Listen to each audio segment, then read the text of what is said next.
Hello everyone! For today's video is how to create a GCash account. Bago po tayo makapag-create ng GCash account, make sure you are using a registered Philippine SIM card such as Globe, Tokentex, Smart, Dito, and other Philippine network SIM card. At hindi pa po nagagamit sa ibang GCash account ang inyong SIM card. At kailangan din po dito ng cellphone and internet connection.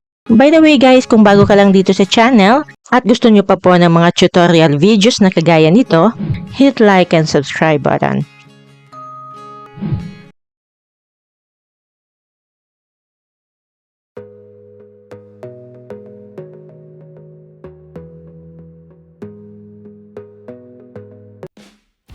First step is download your GCash application from your Google Play Store or App Store.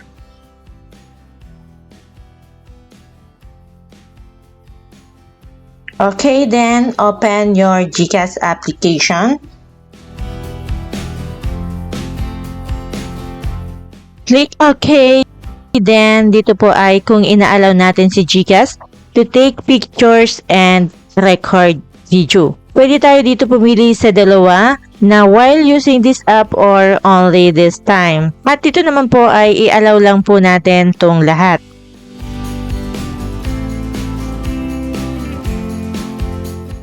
Okay, then just input your mobile number.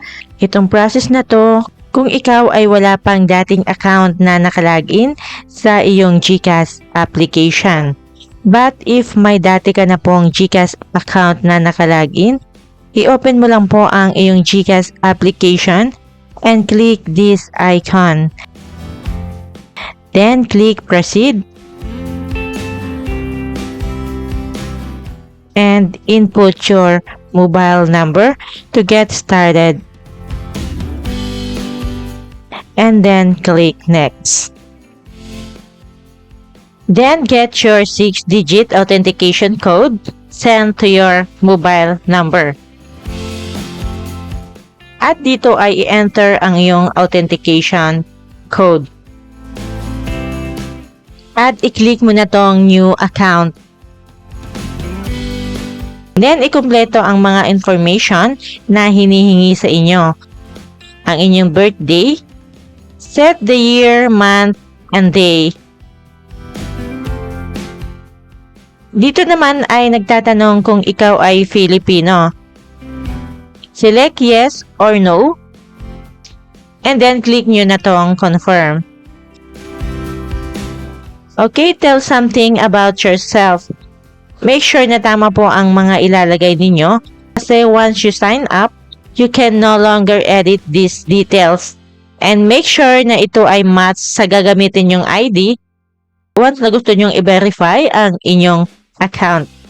Then, ilagay ang inyong personal information, ang inyong first name, middle name, and last name. Kung walang middle name, just click this box. Okay, so ito po ay isang halimbawa lamang.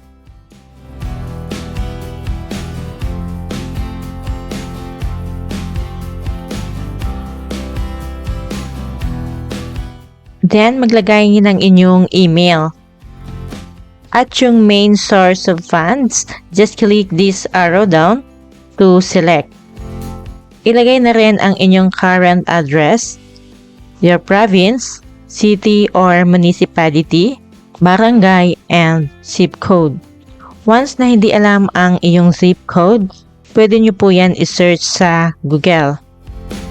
And maglagay ng inyong house number and street address. Dito naman sa permanent address, kapag ang inyong current address ay same sa inyong permanent address, i-click nyo lang tong box. But if magkaiba naman ang inyong current sa permanent address, ay mag-fill out din kayo dito ng inyong permanent address. Next is, do you have an referral code? Ito ay optional. So, pwede kayong maglagay at pwede naman hindi. Then, paki-double check yung mga information na nilagay nyo. And if tama naman lahat, just click confirm. Then, review your information. Make sure na ang mga detalye ay match sa inyong gagamitin na ID. Kasi kung sakaling gusto nyo i-verify ang inyong account, ay mabilis po itong ma-approve. At i-click na tong confirm. Next step is set your MPIN. Gumawa po kayo dito ng 4-digit MPIN. And huwag nyong kalimutan ang ginawa nyo pong MPIN. Kasi ito po ang inyong gagamiting password sa GCash. And then, i-confirm nyo po dito yung ginawa nyong MPIN. And then, click this box na ikaw ay sumasang-ayon sa kanilang terms and conditions. And click confirm. Dito naman sa account secure, kapag ang phone na to lamang na gamit nyo ngayon ang gusto nyo maka-access ng inyong GCash account, i-click ang register this phone. At kapag hindi itong phone na gamit nyo ngayon ang gusto nyong gamitin, ay i-click ang no back to login. So dahil ako itong phone na gamit ko ngayon, ang gusto kong gamitin sa aking bagong GCash account, ang pipiliin ko ay yes, register this phone. Then manghihingi ulit si GCash ng 6-digit authentication code to your registered mobile number. Kunin ang code at ilagay dito.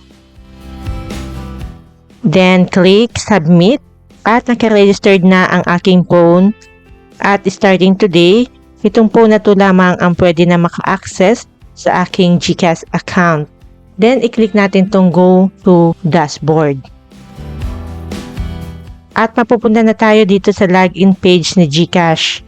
To log in, enter lang natin ang ating 4-digit MPIN.